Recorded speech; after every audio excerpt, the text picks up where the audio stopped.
আসসালামু আলাইকুম প্রিয় দর্শক, ভিডিওতে যে ফলটি দেখতে পাচ্ছেন এটা হচ্ছে সেই চেরি ফল। তো আমাদের গাছে প্রচুর পরিমাণে চেরি ফল আছে। এই যে একদিকটা ফল আর একদিকটা ফুল আসতেছে। এই যে ফল করা একবারে বাচ্চা একটা ফল, হ্যাঁ ওই যে উপরে আছে। হ্যাঁ, এই এই যে দেখেন কত সুন্দর ফল, মাশাআল্লাহ। তো যাদের চেরি ফল গাছ প্রয়োজন, আমাদের কাছে ব্যানানা চেরিটাও পাবেন। ব্যানানা চেরির গাছও আছে। এই যে মাশাআল্লাহ।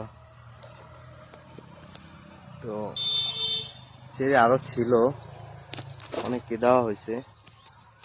ইনশাল্লাহ যারা চেরি ফলের গাছ নিতে চান আমাদের সাথে যোগাযোগ করুন। ধন্যবাদ। আসসালামু আলাইকুম।